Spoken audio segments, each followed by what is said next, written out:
Good day, mga kayang master, eto na ang susunod na kabanata ni Mr. Daryl Darby pero bago ang lahat pa-like and share and subscribe ang ating channel, at pindutin ang notification bell para lagi kayong updated sa lahat ng kabanata, at eto na rin ang full chapter ni Mr. Daryl Darby kaya abang-abang na lang po sa iba pang mga kabanata. Marami pong salamat. Ang asawa kong tinitingala ng lahat. Kabanata 2981. Sa isang iglap, maraming magsasaka ang huminto ng sunod-sunod, ang kanilang mga mata ay nakakulong kay Chester. Sa susunod na segundo, ang una ay itinuro kay Chester at isinumpa, huwag kang maging nosy, kilala mo ba ako? Ang pangatlong master ng Kamikaze Hall, Chengdong, pumunta sa malapit upang malaman, sino ang hindi do you know me, Chengdong. His prestige ang boses ay nahulog, at ang mga nakapaligid na kasabwat ay nagklam din. Bilasan mo ang pagiging bayani sa ating kerahan, naghahanap ng kamatayan. Sa ilalim ng sigaw, maraming tao mula sa Chengdong ang lumakad at pinalibutan si Chester. Whoosh! Sa pagtingin sa mga tao sa paligid ng Chengdong, si Chester ay hindi man amon gulat, sa panloob na lakas na tumatakbo, agad niyang itinaas ang kanyang kamay, at sa loob ng maikling panahon, isang malakas na hininga ang sumabog. Bang-bang-bang sa susunod na segundo, ang multo ni Chester ay parang multo, at sumugod siya.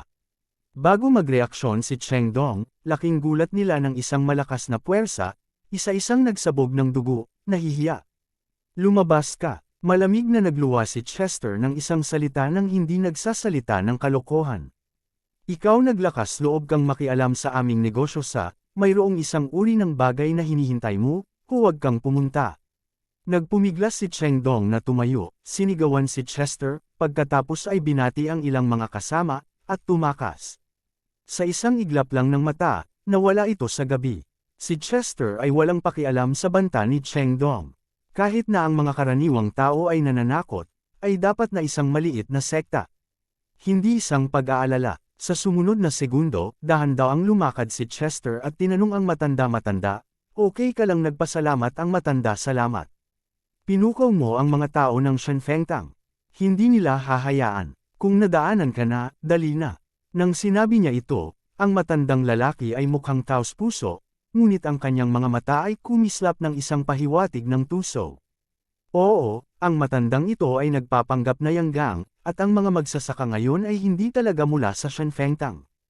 Ang lahat ng ito ay isang bitag na espesyal na itinakda ng White Horse. Si Chester na malalim na paghinga, ngumiti at sinabi, ang mga matatanda, huwag mag-alala, hindi ako natatakot sa hangin, tao ng Diyos Church, ang iyong mga binti ay hindi maaaring lakad, ibabalik kita. Tingnan ang harap ng matanda, lumpo ang tao, mabait, magpasya sa mabubuting tao na gawin ito. Sa ganitong paraan, nais kong pasalamatan ang dakilang tagapagbigay. Ipinahayag ni Yanggang ang kanyang taos puso na gulat at paulit-ulit na pinasalamatan siya. Pagkatapos, kinuha ni Yanggang ang mga halaman na nakakalat sa lupa at lumakad patungo sa hindi kalayuan sa suporta ni Chester. Hindi nagtagal, nang makarating siya sa isang malungkot na bakuran sa labas ng nayon, ngumiti si Yanggang at sinabi, narito, ang aking asawa ay magpapahinga dito. Ito ay talagang isang nakakagambalang tagabigay. Tumango si Chester, at sumimangot ng palihim.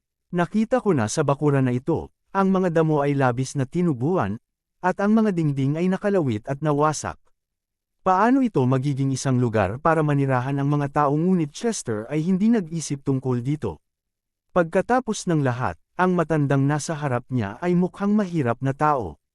Kung siya ay mayaman, hindi siya sasabihin upang makaipon ng gamot sa gabi. Tutulungan kita, Chester said, at tinulungan si Yanggang na makapasok.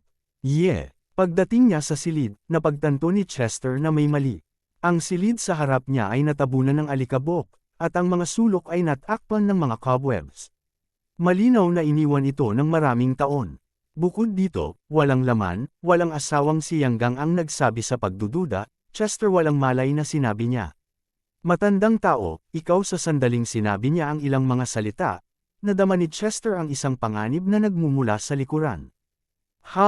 Sa sandaling ito, si Yanggang, na nanginginig na, biglang itina. As ang kanyang palad at tinamaan diretso sa likuran si Chester. Mabilis na bumaril si Yanggang, at sa sobrang distansya nito, hindi talaga makapag-react si Chester.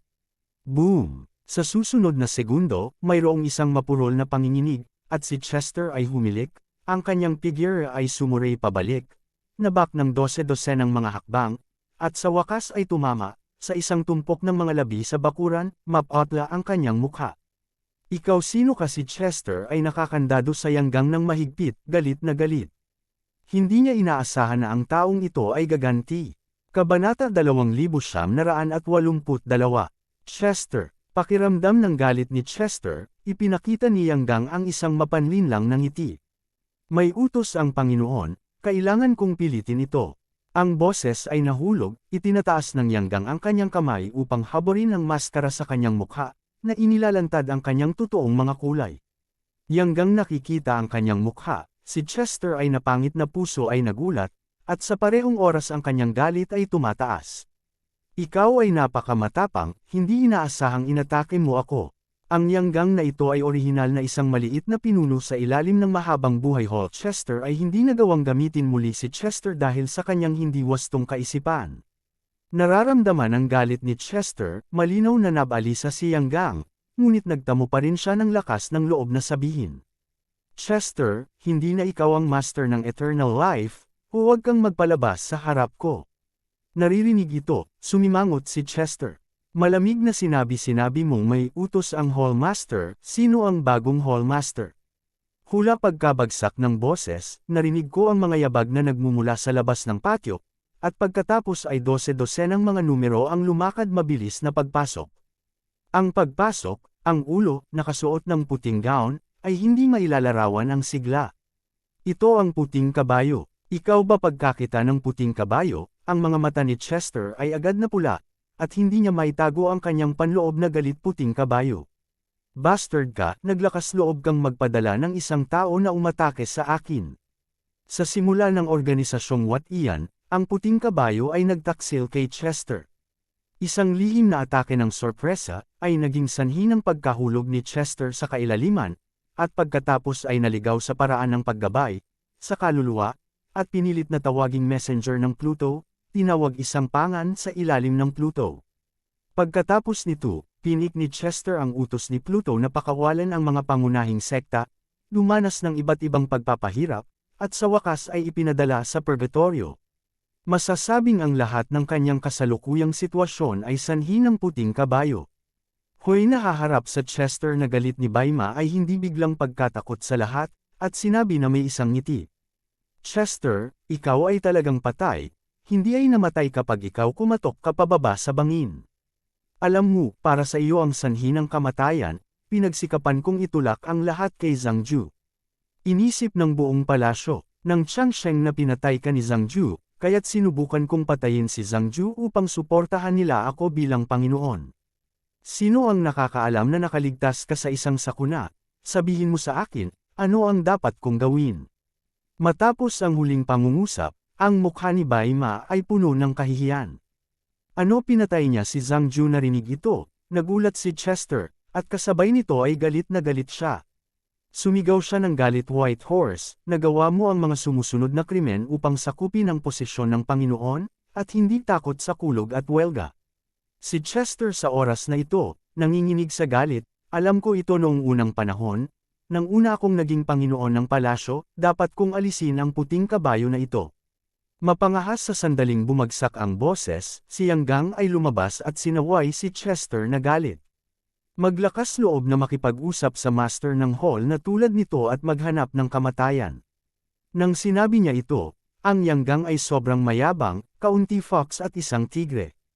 Poster ng mga tao, nang si Chester ay Panginoon ng palasyo, ang Yanggang ay hindi na ginamit muli. Ngayon, nang maging master ng palasyo si Baima, agad siyang napromosyon. Sa makatuwid, sa puso ni Yanggang, labis siyang nagpapasalamat sa Baima, at natural. Nasusubukan niya ang lahat upang masiyahan siya. Hindi pinansin ni Chester si Yanggang, ngunit tumingin sa paligid.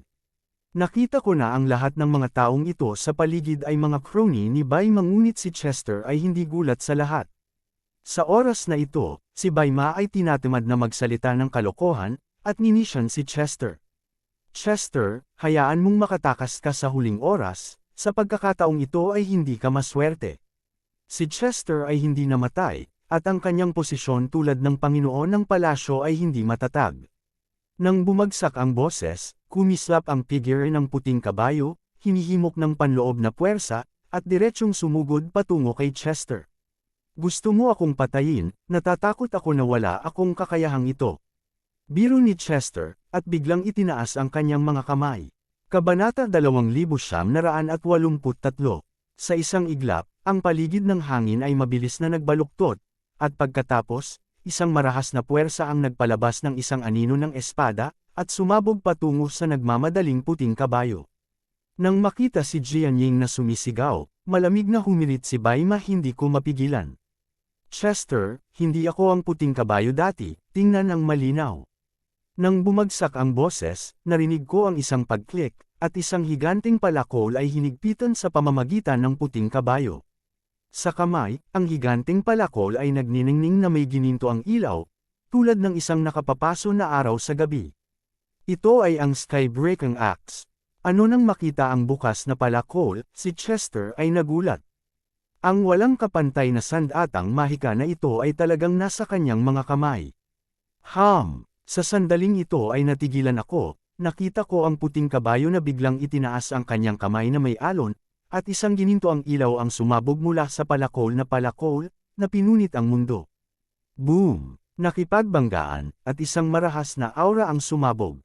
Pagkatapos, direktang, natalo si Jianying, naging isang afterimage, at nawala sa gabi. Galit. Nang makita ang eksenang ito, si Chester ay nagulat at nagalit, puno ng pagkabigla. Ang lakas ng palakol na pambukas ng palakol na ito ay talagang sumisindek, ang anino ng tibak na kanyang kinondisyon, sa loob ng 9 na estado ng kontinente. May napakakaunting mga tao na maaaring pigilan ito, ngunit natalo ito ng palakol na ito. Masyadong malakas, di ba Chester? Ang puting kabayo na figure ay nagmamalaki sa hangin, na may isang smug na mukha, nakatingin kay Chester at sinabi. Ngayon ay nasa isang sakuna ka. Walang sinumang makapagligtas sa iyo, maaari kang mamatay. Nang bumagsak ang boses, mahigpit na sineksik ng puting kabayo ang palakol sa kalangitan, at ang kanyang figure ay tulad ng isang daloy ng ilaw, direktang sumugod sa Chester. Kahit na mamatay ka, dadalhin kita sa libing. Si Chester ay tuluyan ng nabaliw, ang kanyang mga mata ay pulang dugo, at sa sandaling nahulog ang kanyang tinig, isang ulap ng itim na ambon ang sumabog mula sa katawan ni Chester at pinuno ang puting kabayo. Oo, ang sumabog ni Chester ay ang masamang kapangyarihan ng mundo ng aswang. Na naglalaman ng natatanging pagiging mapanlinlang ng mundo ng aswang. Chi. Sa maikling panahon nakita ko ang mga nakapaligid na puno, na nahawahan ng itim na ambon, at ang mga dahon ay agad na nalanta, na nakakatakot. Ano ito sa oras na ito? Hindi alam ng puting kabayo na si Chester ay messenger ng Pluto, at ang itim na ambon na sumabog ay labis na nakakalason. Sa pagkabigla, hindi maisip ng puting kabayo, at dali-daling pinahinto, ang palakol sa harap niya, habang hinihimok ang lakas ng palakol na palabasan ang isang gininto ang film na protection sa harap niya. Chi.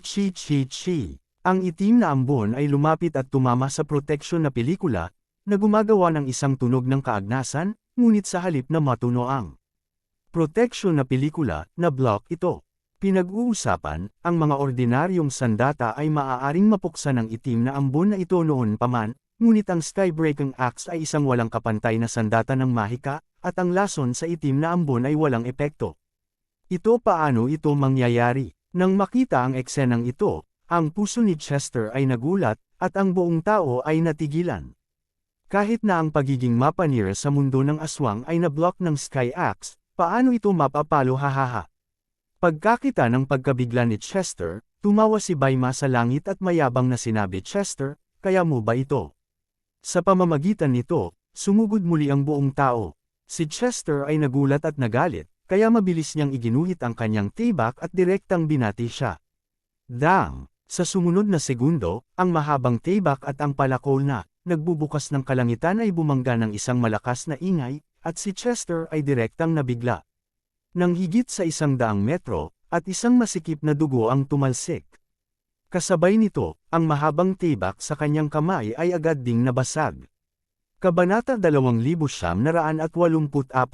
Cough. Pagkatapos ng paglanding, nagsuka si Chester ng ilan pang mga bibig ng dugo, at isang nakakagulat na sugat, ang pinutol sa kanyang dibdib ng palakol, at patuloy na dumadaloy ang dugo palabas ng katawan. Ganap na nawala ang pagiging epektibo ng labanan. Upang maging matapat, kahit na ang Bema ay napabuti ng malaki sa panahong ito, hindi kalaban ni Chester ang lumaban ng mag-isa. Pagkatapos ng lahat, si Chester ay sikat sa mga dekada, at ang kanyang background ay hindi maihahambing sa kanya. Ngunit ang puting kabayo ay umasa sa lakas ng bukas na palakol, at iba ang sitwasyon. Haha, pagkakita na si Chester ay tinamaan ng mag-isa, si Baima ay sobrang mayabang, at tumawa. Chester, ngayon ang petsa ng iyong kamatayan, maaari kang pumunta sa kapayapaan ng isip, haantong ako sa Eternal Life Palace sa yumabong at maging unang pinto ang bayan ng mainland. Ang boses ay nahulog, ang mga mata ni Baima ay kumubli na kumubli, at siya ay tumugon. Puff puff puff ang susunod na segundo, si Yanggang at ilan sa kanyang mga sakop ay sumugod, sinaksak si Chester ng isang mahabang kutsilyo sa kanilang mga kamay. Ang mga mahahabang kutsilyo na ito ay direktang tumagos kay Chester. Puff. Naramdaman lamang ni Chester na ang kanyang lakas ay naalis sa isang iglap, at ang buong tao ay labis na mahina. Ngunit sa parehong oras, higit sa 100 mga tao ang sumugod sa mga sundalo ng pahayag, na may mahahabang mga espada sa kanilang mga kamay, lahat ay sinasaksak si Chester. Pump! Puff! Puno ng dugo ang bibig ni Chester. Tila sinaksak siya sa pugad ng sungay. Nakita ang eksenang ito, nagpakita si Baima ng isang malupit na ngiti, nakikita ka ni Chester na buhay ka pa rin sa oras na ito. Hanggat natatanggal mo si Chester, wala ka ng anumang mga alalahanin. Ngunit ang sumunod na eksena ay lubos na ikinagulat ni Baima. Nakita ko na si Chester ay natabunan ng dugo at tumayo ng umiiling. Dapat mong malaman na ang karamihan sa mga tao ay mamamatay kung nakatanggap sila ng gayong matinding pinsala, ngunit malinaw na nakikita ni Baima na si Chester ay walang palatandaan ng kamatayan. Paano ito nangyari sa oras na ito? Hindi alam ni Baima na sina Chester at Pluto ay may isang kontrata sa kaluluwa, at hindi sila isang buhay na tao. Walang sinuman sa mainland continent ang talagang makakapatay sa kanya. Sa parehong oras, si Yanggang at lahat ng tao sa paligid niya ay labis ding nabigla. Ito ba ay isang tao pa rin kung siya ay nabubuhay pa pagkatapos ng isang seryosong pinsala? Hallmaster. Sa susunod na segundo, hindi mapigilan ni Yanggang ang paglunok ng kanyang laway, at maingat na sinabi ano ang gagawin. I-lock mo muna siya. Lihim na kumunat ang noo ni Baima, at hindi na makapag-isip ng ibang paraan, sa isang saglit. Naisip ito ni Baima, nagpunta muna sa South Cloud Imperial City, at pagkatapos ay nag-iisip ng isang paraan upang makitungo kay Chester. Nang bumagsak ang boses, si Yanggang at maraming mga sakop ay nagmadali na ikulong, si Chester sa isang hola na bakal. Pagkatapos ay tinakpan ito ng isang itim na tela, dinala ang bakal na hola sa isang kotse, mabilis na umalis, at nawala sa gabi sa isang kisap mata. Sa kabilang panig, ng Imperial City. Sa kakahuyan sa labas ng lungsod ng Imperial, nakatayo roon sina Daryl at Sarah, na tinitingnan ang mga kondisyon sa loob ng lungsod ng Imperial. Nakita ko na ang iba't ibang mga puwersa ng sekta ng mainland ay sunod-sunod. Na nagbuhos sa lungsod ng Imperial, na ginagawang mas buhay ang orihinal na maunlad na lungsod ng Imperial. Sa napakaraming puwersa sa arena, nagpadala rin ang emperador ng mga gwardya upang mapanatili ang kaayusan. Nang makita ito, lihim na nakasimangot si Daryl. Sa napakaraming gwardya na nagpapatrolya, hindi ba madali ang makita siya nang mag-isa kung pumasok siya ng ganito? Nang makita ang ekspresyon ni Daryl, hindi mapigilan ni Sarah na tumawa. Kapatid, nag-aalala ka ba kung paano makapasok sa lungsod ng Imperial? Huwag mag-alala, may paraan ako. Kumuha si Sarah ng isang espesyal na pulbus mula sa kanyang katawan at pinahid ito sa mukha ni Daryl. Si Sarah ay nag-iisang inapo ng libo-libong mukha. Bilang karagdagan sa libong mga mukha ng walang pagsusulat, mayroon ding ilang mga simpleng diskarte sa pagkubli, kaya't ang pagbabago ng hitsura ni Daryl ay hindi isang problema sa lahat.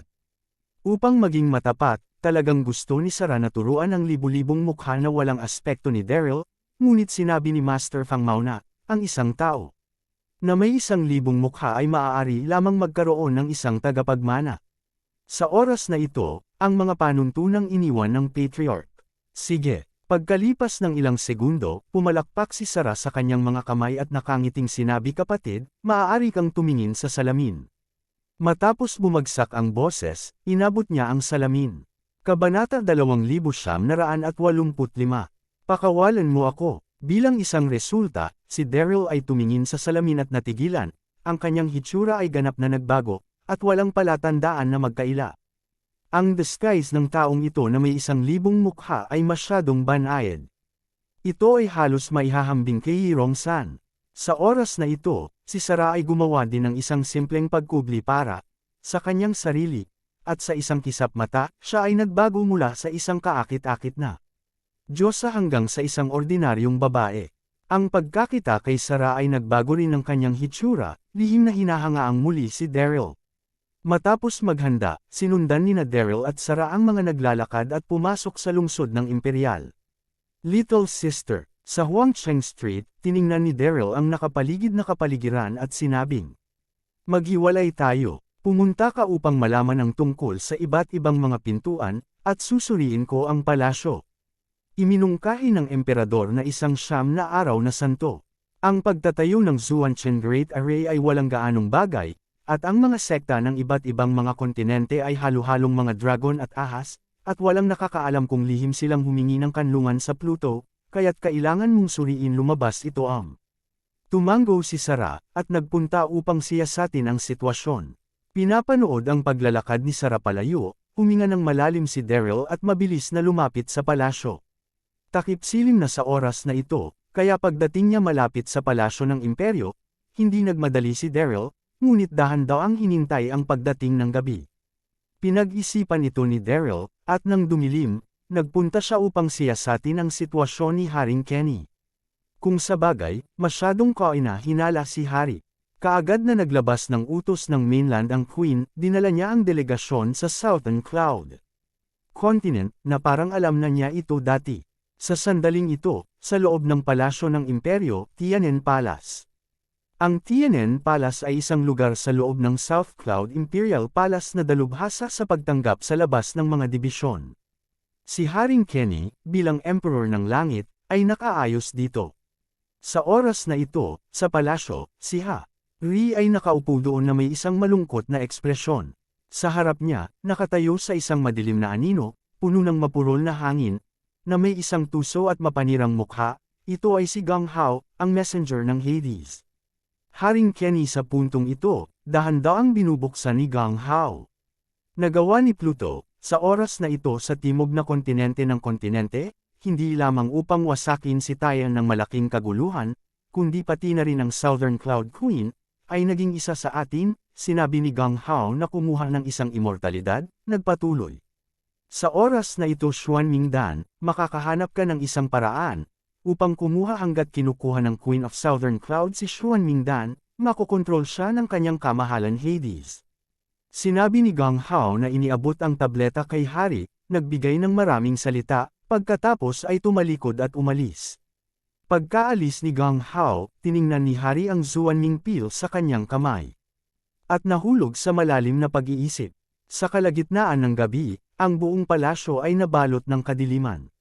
Sa oras na ito, si Daryl ay nagtatago sa dilim at naghihintay ng 2 oras. Sinasamantala ang pagbabago ng gate ng palasyo, hindi masyadong nag-isip si Daryl, sumili ang kanyang figure at sumugod. Pagpasok sa palasyo ng imperyo, direktang tumungo si Daryl patungo sa Tian'an Temple. Si Daryl ay dating prince consort ng Southern Cloud Continent at pamilyar sa palasyo ng imperyo ng South Cloud. Alam na ang Tian'an Temple ay isang lugar upang makatanggap ng mga VIP, at ang hari ay ang Emperor ng New World, ang kanyang pagkakakilanlan ay pambihira, at dapat siya ayusin dito. Yen ang papalapit na siya sa Tian'an Temple, biglang huminto si Daryl at sumimangot ng palihim. Nakita ko na si Hari ay lumabas sa palasyo na may misteryosong mukha, at may isang tao lamang, walang mga gwardya na makakasama sa kanya. Nang siya ay lumabas ng palasyo, tumingin si Hari sa paligid, at pagkatapos ay kumuha ng maskara, isinuot sa kanyang mukha, at pagkatapos ay lumakad patungo sa palasyo ng reyna kung saan siya nagpahinga. Nang makita ang eksenang ito, hindi mapigilan ni Daryl na ungol ng lihim. Ano ang paglusot ni Haring Kenny bulong sa kanyang puso, hindi nag-atubiling si Daryl, sumunod. Di nagtagal, sunod-sunod na silang dalawa sa palasyo ng reyna. Cough cough. Pagdating niya sa pasukan ng palasyo, nakita niya si Hari na bumaril ng isang dekuryenteng kamay, tinaas ang kanyang palad, at hinampas ang dalawang babaeng korte na nagbabantay sa pintuan. Mabilis na paglipat ni Hari, at ang dalawang babaeng korte ay hindi talaga makapagreaksyon, at sunod-sunod silang nahimete nang hindi man lang nakikita kung sino sila. Kabanata 2986. Sino ang nasa labas narinig ang kilusan? Ang reyna na magpapahinga na sa palasyo ay hindi mapigil ang sumigaw ng mahina. Sa sandaling ito, si Haring Kenny ay nagpakita ng kaunting ngiti at tumugon ako ito. Ang boses ay nahulog, at binuksan ni Hari ang pinto at lumakad papasok, his. Sa sandaling ito, nakikita ang eksena sa loob, biglang ituwid ng kanyang mga mata si Hari. Nakita ko na ang emperador ay nakasuot ng gasa ng korte, kalahati na nakahiga sa malambot na sopa, na may isang perpektong hubog na hubog. Ang tanawin na, ito ay mabaliw para makita ng sinumang tao. Ikaw kasabay nito, nagulat ang reyna nang makita niya si Haring Kenny. Sino ka? Dahil si Haring Kuang Bin ay nakasuot ng maskara, hindi talaga ito makilala. Nang reyna, ngunit naramdaman niya ang hininga niya.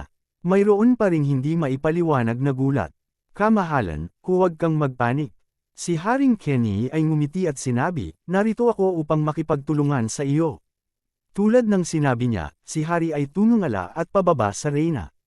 Maganda, napakaganda, sinasabing ang Queen of South Cloud ay mukhang isang napakatinding bansa. Pinag-uusapan ito, nang unang dumating si Haring Kenny, siya ay ginagamot ng emperador, ngunit ang emperador ay bihis na seremonya noong panahong iyon, ngunit sa oras na ito, ang mga suot na damit ay magaan, at ang visual na karanasan ay ganap na magkakaiba. Kooperasyon ng marinig ito, natigilan ang reyna. Bang sa sandaling ito, habang nanginginig ang reyna, ang figure ni Haring Kenny ay kumislap, at direktang sumugod, itinaas ang kanyang kamay upang pigilan ang punto ng acupuncture ng emperador. Sa isang sandali, nanginginig ang katawan ng reyna at hindi makagalaw. Sa susunod na segundo, naglabas si Haring Kenny ng isang pakete ng pulbos mula sa kanyang katawan at iwiwisek ito sa mukha ng emperador. Sa sandaling ito, hininga ng emperador ang pulbos, naramdaman lamang na ang lahat sa harap ng kanyang mga mata ay naging medyo malabo, lumingon at inaantok. Oo, ang pulbos na iwisek ni King Kenny ay isang uri ng gamot. Ang sinumang babae na lumanghap dito ay magtatabi sa kanyang katinoan at mahulog sa kabaliwan. Pinag-uusapan ito, orihinal na nais ni Hari na kumilos alinsunod sa plano at bigyan ng Queen Zuan Ming feel, ngunit pagkatapos ay naisip ko ito, napakaganda ng Queen at ayaw niyang gamitin ito. Hindi ba kawawa naman iniisip ito ni Hari, at pagkatapos matamasa ang paglalamang ng emperador, bibigyan niya siya ng isang misteryosong tableta, na isa sa alang-alang din bilang pagkumpleto ng gawain na itinalaga ng Hari. Ikaw napakabilis ng pag-atake ng droga, at tumingin ang reyna kay Haring Kenny sa galit, isang salita lamang ang sinabi, at unti-unting nawala ng malay. Haha, ipinagmamalaki ni Hari. Nagpakita siya ng kaunting ngiti, at yayakapin na niya ang emperador at gumuho. Ngunit sa sandaling ito, isang malakas na hininga ang nagmula sa labas ng palasyo, sinundan ng isang figure, mabilis na kumulog, na tumama sa likod ng Hari gamit ang isang palad. Si Daryl ito. Sinundan ni Daryl si Haring Kenny at dumating sa labas ng palasyo ng Queen. Nakita ngayon ni Daryl ang lahat. Sa oras na ito, nang makita ang Haring Kenny ay madudungisan ang kawalang kasalanan ng Queen, hindi na niya ito mapigilan. Ang palad na ito, na may momentum ng napakalaki. Nang maramdaman ng panganib, takot si Haring Kenny, at biglang sumalakay si Daryl, hindi niya talaga ito maiiwasan, mabilis lamang niya magamit ang kanyang panloob na puwersa, itinaas ang kanyang palad upang batiin siya. Boom! Ang dalawang palad ay hinawakan, at may isang mapurol na panginginig, at ang buong silid tulugan ay tila nanginginig. Sa sandaling ito, naramdaman lamang ni Daryl ang dugo sa kanyang katawan na namumutla, mapatla ang kanyang mukha, at umatras ang kanyang katawan ng maraming hakbang. Isang araw lamang ang layo, ang King Kenny na ito ay napabuti. Sa parehong oras, si Hari ay sumuray pabalik, at sa wakas ay bumagsak sa isang haligi bago pinatatag ang kanyang figura, nagtataka kay Daryl. Sino ang taong ito? Ang kanyang lakas ay napakasindik. Si Daryl ay binago ni Sarah, at hindi ito kailanman makilala ni Hari. Haring Kenny, napakatapang mo. Kung nais mong madungisan ang Queen, hindi ka natatakot na may hayag ang mga bagay, at hindi ka babalik sa New World Continent. Daryl sneered and mocked. Kabanata 2987. Ginamit ni Daryl ang kanyang ventriloquist at ang kanyang boses ay namamaos. Pinag-uusapan kung saan, ayaw itago ni Daryl ang kanyang pagkakakilanlan, ngunit hindi niya malaman ang sikreto ni Hari, kaya maaari lamang siyang magpanggap. Ano nang makita ang iba pang partido na biglang isiwalat ang kanyang pagkakakilanlan, ang puso ni Haring Kenny ay laking gulat, at siya ay galit na galit. At gulat, ano ang Hari, inamin mo ang maling tao. Sa susunod na segundo, malamig na sinabi ni Hari, at sa sandaling bumagsak ang boses, itinaas niya ang kanyang kamay at kumaway, at biglang isang itim na ambon. Ang pumuno sa buong palasyo. Pakiramdam ang lason sa itim na ambon, hindi naglakas loob na lumapit si Daryl, at hindi na malayang napaatras. Whoosh! Pagkuha ng pagkakataong ito, hindi nag-atubiling si Hari, tumalikod at sumugod palabas ng silid tulugan, mawala sa gabi. Upang maging matapat, Hari ay hindi nais na napahiya, ngunit nahulaan ng ibang partido ang kanya. Pagkakakilanlan at nagpatuloy na nakikipaglaban sa kanya. Hindi maiwasan na maakit niya ang mga gwardya. Pagdating ng oras, huli na para sa umalis na siya. Ginawa mo. Pinapanood ang pagtakas ni Haring Kenny, lihim na sumimangot si Daryl, inis na inis. Sa oras na ito, nais na habulin ni Daryl, ngunit siya ay palusot sa palasyo at hindi mailantad. Tumawag ka. Sa sumunod na segundo, huminga ng malalim si Daryl, ikaniling ang kanyang ulo upang tumingin, at nakita, ang emperador na nakahiga doon, na mula ang maganda niyang mukha, mahinang nanginginig ang kanyang maeslan na katawan, mukhang napakasakit. Emperor Xian, ikaw ba yan? Sa sandaling ito, ang mga mata ng Reyna ay malabo, tumingin siya kaagad kay Daryl, at marahang sinabi matapos ang maraming taon, sa wakas ay bumalik ka upang makita ako. Alam mo ba kung gaano kita namimiss sa maraming araw at gabi? Sa ilalim ng pagpapasigla ng gamot, ang emperador sa oras na ito ay nawala sa isip at may mga guni-guni. Damn it! Narinig ito, hindi makatawa o umiyak si Daryl. Anong uri ng gamot ang ginamit ni Haring Kenny upang gawing guni-guni ang Reyna? Sa pag-iisip tungkol dito, magsasalita na sana si Daryl. Emperor Xian. Ngunit sa sandaling ito, nang hindi hinihintay ang pagsasalita ni Daryl, sumisigaw ang emperador, at agad na tumalon sa kanyang mga braso at hinakap siya ng mahigpit.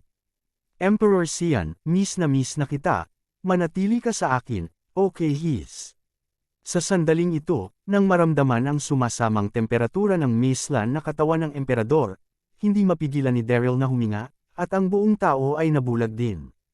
Lalo na nang yakapin siya ng mahigpit ng emperador, naramdaman lamang ni Daryl na umuungos ang utak niya sa kakaibang ilaw na samyo sa kanyang katawan.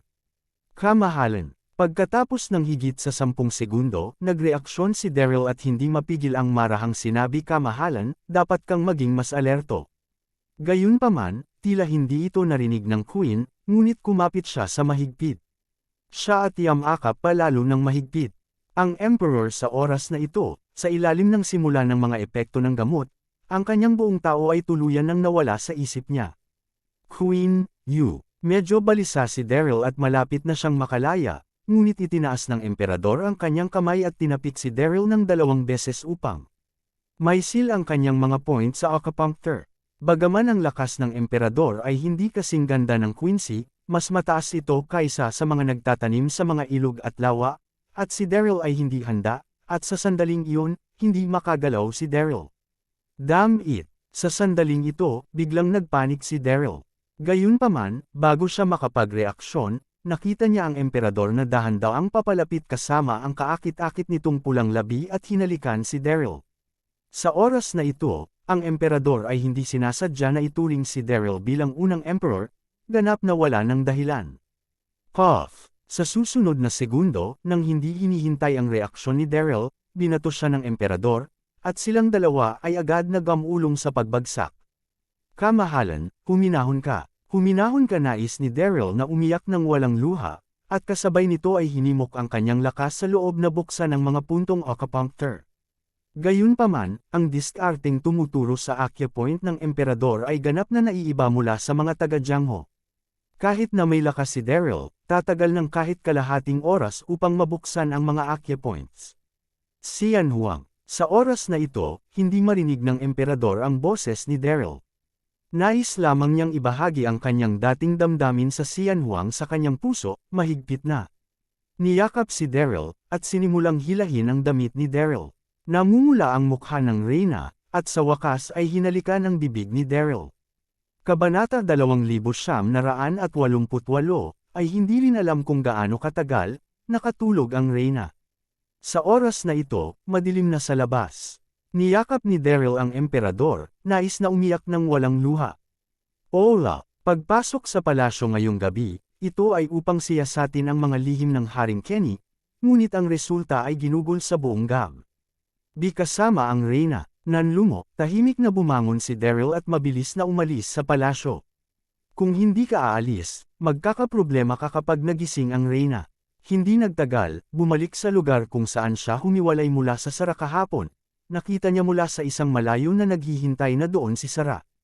Kapatid, pagkakita kay Daryl, dali-dali siyang binati ni Sara, at mabilis na sinabi, tinanong ko ito kagabi. Karamihan sa mga puwersang ito ay nais na makita ang mukha ng Nine Heaven Saints, at ang ilan ay nais na samantalahin ito. Ang sikat ang oportunidad sa buong mundo, ngunit ang mga ito, tila walang silbi sa atin. Narinig ito, tumahimik si Daryl. Sa sandaling ito, hindi mapigilan ni Sara na magtanong ano tungkol sa iyo, may nakita ka bang balita. Si Daryl ay napahiya, napakamot ng ulo at sinabing ang palasyo ay mababantayan, tinignan ko lahat gabi, at walang nangyari. Espesyal na mga pahiwatig. Paano mo masasabi sa akin ang tungkol sa gabi at ulan sa pagitan mo at ng reyna habang siya ay nagsasalita? Narinig niya ang direksyon ng palasyo ng imperyo, at mayroong isang alon ng pagkabalisa, at maraming mga magsasaka ay sumugod. Kapatid, pakinggan mo sila, ngayon ang pamilya ng imperyo ng South Cloud ay magsasagawa ng pagpupulong upang pag-usapan kung paano mabuo ang Xuanchen Great Formation. Halika at tingnan natin. Sabi ni Sara habang hawak ang kamay ni Daryl, tuwang-tuwa. Tumango si Daryl, at kasama si Sara, sinundan ang lahat sa dambana ng pagpapala. Ang Altar of Blessing, ang lugar kung saan ang pamilyang imperyo ng South Cloud ay sumamba sa langit at sa lupa, ay napakasagrado. Mula sa malayo, nakita ko ang pasukan sa dambana ng dasal, na binabantayan ng mga bantay. Ang bawat magsasaka na pumapasok ay kailangang itala ang kanyang pagkakakilanlan. Sina Daryl at Sara ay nagulat ng pekeng pangalan ng sekta at madaling halo-halong. Pumunta ako, maraming tao pagdating niya sa altar ng dasal, natigilan si Daryl nang makita ang eksena sa harapan niya. Nakita ko na sa gitna ng parisukat ng Altar of Blessing, isang malaking plataporma ang itinayo, labis na solemna, at sa paligid ng platform, lahat ng mga upuan ay naayos. Sa oras na ito, ang mga upuang ito ay masikip na sa mga tao.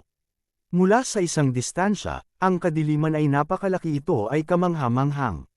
Nakita ni Daryl na maraming pamilyar na figure ang nakaupo sa mga upuang ito. Great East Continent, ang sikat na Swordvilla sa Yellow Sea Continent, Wudang, Shaolin at iba pa sa Earth Circle Continent. Sa sandaling ito, natigilan si Daryl nang makita ang pamilyar na figure. Nakita ko yun sa isang upuang hindi kalayuan, ang puting kabayo ay nakaupo doon na may maluwag na ekspresyon. Sa likuran niya, mayroong ilang mga piling alagad sa Eternal Life na nakatayo ng maayos. Ang batang ito ay nagtaksil kay Brother Chester at ngayon siya ang Lord of the Eternal Life pala sa oras na ito. Tinitigan ni Daryl ang puting kabayo, at tumaas ang kanyang puso sa galit. Kalahating buwan na ang nakalilipas, nagkatagpo si Daryl kay Chester. Sa oras na iyon, detalyadong ipinaliwanag ni Chester kung paano nahulog si Chester sa kailaliman. Masasabing nahulog si Chester sa ganoong sitwasyon, at ito ay lahat ginawa ng White Horse. Nang malaman ang sitwasyon sa oras na iyon, galit na galit si Daryl, at lihim na nanumpal na papatayin ang White Horse, ngunit hindi niya inaasahan na makasalubong siya rito. Sa oras na ito, gustong patayin ni Daryl ang puting kabayo, ngunit nang makita niya ang nakapaligid na sitwasyon, siya ay matatag pa rin. Sa sandaling ito, sa pwesto ng VIP ng venue, nakaupo roon si Haring Kenny.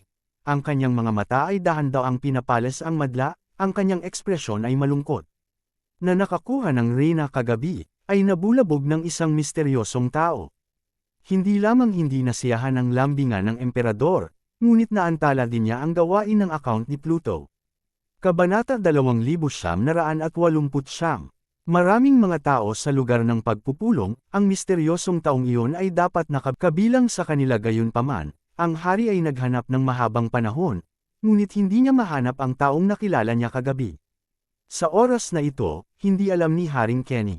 Si Daryl ang gumawa ng masama sa kanya kagabi, at nagbago ang mukha ni Daryl, ngunit nang pumasok siya sa venue ngayon lang, binigyan ng sara si Daryl ng isang bagong make-up natural na hindi ito makilala ni Haring Kenny. Yehaha! Sa sandaling ito, ang buong venue ay biglang sumabog sa pagkabalisa. Maraming tao ang nakatayo sa tipto at tumingin sa paligid. Narito ang prinsesa, napakaganda nito. Sa gitna ng isang bulalas, nakita niya si Quincy Long na dahan-dahang naglalakad sa gitna ng mesa na napapaligiran ng maraming mga gwardya ng korte. Sa oras na ito, si Quincy, na may suot ng isang maputlang dilaw na mahabang palda, ay marangal at mayabang, na ipinapakita ang royal aura sa buong katawan niya. Ang komperensya ngayon ay hinahawakan ng Quincy. Lahat sa oras na ito, si Quincy ay tumingin sa paligid at dahan-dahang sinabi na naniniwala akong alam ng lahat. Sa oras na ito ang Queen ay naglabas ng isang utos para sa Siyam na Langit. Ang Siyam na Langit ay nagpunta sa mainland, ito ay orihinal. Isang sakuna, at ang sakunang ito ay nauugnay sa Pluto ng aswang na mundo. Ang mga tukoy na detalye ay ipapaliwanag ng Nine Heavens Saints. Ang tinig ni Quincy ay hindi malakas, ngunit kumalat ito sa buong lugar. Pagkatapos, pinag-usapan ni Quincy ang tungkol sa ilang mga sitwasyon at tinanong ang mga bantay sa paligid niya na anyayahan ng siyenteng langit na lumitaw sa entablado. Wow! Nang lumabas ang 8 santo ng Wanxiang, kumukulo ang madla. Maraming mga mata ng kalalakihan ang nanlaki, halos mapang-anga, at maraming mga mata ng kababaihan ang puno ng panibugho. Maganda, masyadong maganda. Ito ba ang Siyam na Langit ng mga banal? Nakita ko na ang 8 santo ng Wanxiang at Xian ay lahat ay nasa puting damit, nakamamanghang. Ang magandang maganda mukha ay tunay na isang walang kamatayan, hindi mailalarawan maganda. Ang 8 santo ay dahan-dahang naglakad papunta sa gitna ng platform at tumango sa lahat ng tao sa kanilang paligid. Pagkatapos nito, si Wanxiang ay gumawa ng isang hakbang pasulong at dahan-dahang sinabi sa pagkakataong ito ay itinatayo mo ang Xuanchen Great Formation, lahat ay maaaring tumulong. Lubos kaming nagpapasalamat sa Nine Heavens Saints. Ang aming Siyam na Langit na Saints ay orihinal na nakalagay sa Mythian Spirit Realm, at ang aming tungkulin ay protektahan ang mainland continent. Balanse, hindi ko alam na ambisyoso si Pluto sa sumunod na 10 minuto, detalyadong ipinaliwanag ni Wanxiang ang sitwasyon. Sa pagtatapos, si Wanxiang ay tumingin sa paligid at nagpatuloy ngayon, ang kapangyarihan ni Pluto ay tumagos kay mainland. Upang maiwasan siya na malason ng mga nabubuhay, dapat tayong bumalik sa kaharian ng Diyos sa lalong madaling panahon. Sa makatuwid, ang usapin ng ang Xuanchen Great Array. Walang oras upang maantala. Wow! Nang marinig ito, ang lahat ng mga pangunahing puwersa ng sekta sa tanawin ay nagkatinginan at nagulat. Ang sinabi ni Wanxiang ay higit na lumampas sa kanilang kaalaman. Pluto, God's domain. Ang mga bagay na ito na maririnig lamang sa mga sinaunang libro at alamat, talagang mayroon, tahimik. Para sa isang sandali, ang buong dambana ng panalangin ay tahimik, at ang isang patak ng karayom ay maririnig ng malinaw. Nagulat ang lahat, hindi makapagpabagal ng mahabang panahon. Sa sandaling ito, lihim na huminga din si Daryl ng maluwag. Ang mahiwagang insenso na santo ay inihayag ang bagay na ito, nakapakipakinabang at hindi nakakasama sa kontinente ng mainland. Pagkatapos ng lahat, maraming bagay ang nagawa ni Pluto, at maraming tao ang itinatago sa kadiliman. Ngayong alam ito ng lahat ng mga kontinente, maaari silang magkaisa at labanan laban kay Pluto. Hahagayunpaman, Sa oras na ito, nakaupo doon sa malapad na Hari Ping, biglang tumawa, tumayo at malakas ano ang siyam na araw, Ginoo, huwag makinig sa babaeng ito na may kakayahang manligaw ng mga tao. Sinabi, Haring Kenny ay dahan daw ang lumabas, ang kanyang paningin ay dahan daw ang tumakip kay Wonxiang at sa 8 mga santo ng Xian, na nagsasalita ng salita. Hindi ka naman siyam na araw na mga santo, kaya huwag kang magpanggap. Ano narinig ito, natigilan ang lahat ng madla. Kasabay nito, isa-isa nilang tiningnan ang 8 santo ng Wonxiang, na may pag-aalangan sa kanilang mga mata. Kabanata 2990. Wow! Ang boses ay nahulog, at ang madla ay nasa isang kaguluhan. Fake 9 Heaven Saints ito kasabay nito, nagbago rin sina Wonxiang at Xian ng kanilang magagandang mukha, at ang kanilang mga mata ay nakakandado sa Haring Kenny sa galit. Anong kalokohan ang pinag-uusapan ng Emperor na ito ng New World Continent? Ang Saintess of the Nine Heavens ay walang mga hinaing at walang sama ng loob sa kanya, kaya bakit niya siya sisirain sa publiko sa sandaling ito? Nakasimangot si Daryl at huminga ng malalim. Ang hari ay talagang may problema. Una, palusot siya sa palasyo ng Reyna kagabi at sinubukang gumawa ng pagkakamali. Ngayon sinabi niya sa publiko na ang Nine Heaven Saint ay peke. Mukhang talagang samilong siya sa Pluto. Malaki na kapatid, si Sarah sa tabi niya, na nakakunot din ang kanyang mga kilay, ay hindi mapigil ang sabihin ano ang gagawin ng hari. Bakit mo nasabi na ang Nine Heaven Saint ay huwad? Daryl lihim na huminga ng maluwag at bamulong hindi ko alam, panuulin muna natin ang mga pagbabago sa entablado sa oras na ito. The Majesty of New World. Sa oras na ito, si Wonxiang ang unang nagreaksyon, at nasabing hindi nais kay Haring Kenny. Bakit mo sinabi na kami ay isang huwad na siyam na langit bilang pinuno ng Continental ng New World? Dapat mong malaman, ano ang mga kahihinatnan ng nakakahamak na paninirang. Puri galit na galit si Wonxiang nang sabihin niya ito. Sa parehong oras, tumingin din si Xian kay Hari. Kamahalan. Sa parehong oras, si Quincy ay lumakad din at hindi mapigil ang sabihin oo. Ang 8 mga banal na ito ay natipon sa South Cloud Imperial City 3 araw na ang nakakalipas, at napakalinaw nila tungkol sa mga gawain ng domain ng Diyos at ang langit ng langit. Could it be fake? Ang magandang mukha ni Quincy ay puno din ng mga katanungan nang sabihin niya ito. Sa pagsasalita tungkol dito, ang Quincy ay palaging may masamang impression kay King Kenny. Noong nakaraan, ang New World Imperial Family ay nagsagawa ng isang pagpupulong para kay Yvette. Sa araw ng finals, biglang lumitaw si Hari at pinatay ang Emperor sa sakupin ng trono. Iba't ibang mga sekta, masasabing ito ay isang tao, na walang ginawa upang makamit ang isang wakas. At ngayon, sa harap ng mga bayani ng mainland, sinabi niya na ang 9 na langit na santo ay peke. Alam mo, ang 8 santo na ito ay naaprubahan ng emperador. Kung sila ay peke, hindi ba magiging berwan ang pamilya ng imperyo ng South Cloud Prinsesa? Sa harap ng paningin ng lahat, si Haring Kenny ay bahagyang ngumiti, at sinabi kay Quincy totoo ang sinabi ko, ikaw at ang Reyna ay niloko nila. Sa oras na ito, mukhang seryoso si Hari. Ang kanyang misyon sa oras na ito ay upang maiwasan ang paglikha ng Xuanchen Great Formation, kaya natural na kinailangan niyang gawin ang lahat ng uri ng mga paraan upang mapanglo ang Nine Heaven Saint. Sa sandaling ito, sa wakas ay hindi ito mapigilan ni Xian, at sinabi sa hari ng patuloy mong sinasabi na hindi kami ang totoong 9 na langit na banal, anong katibayan ang mayroon ka? Naririnig ito, maraming tao sa madla lihim na tumanggo. Oo, walang katibayan, paano nito mapatunayan na ang 8 santo na ito ay peke? Katibayan umina si Haring Kenny, at dahan daw ang sinabi, gusto mo ng ebidensya, okay?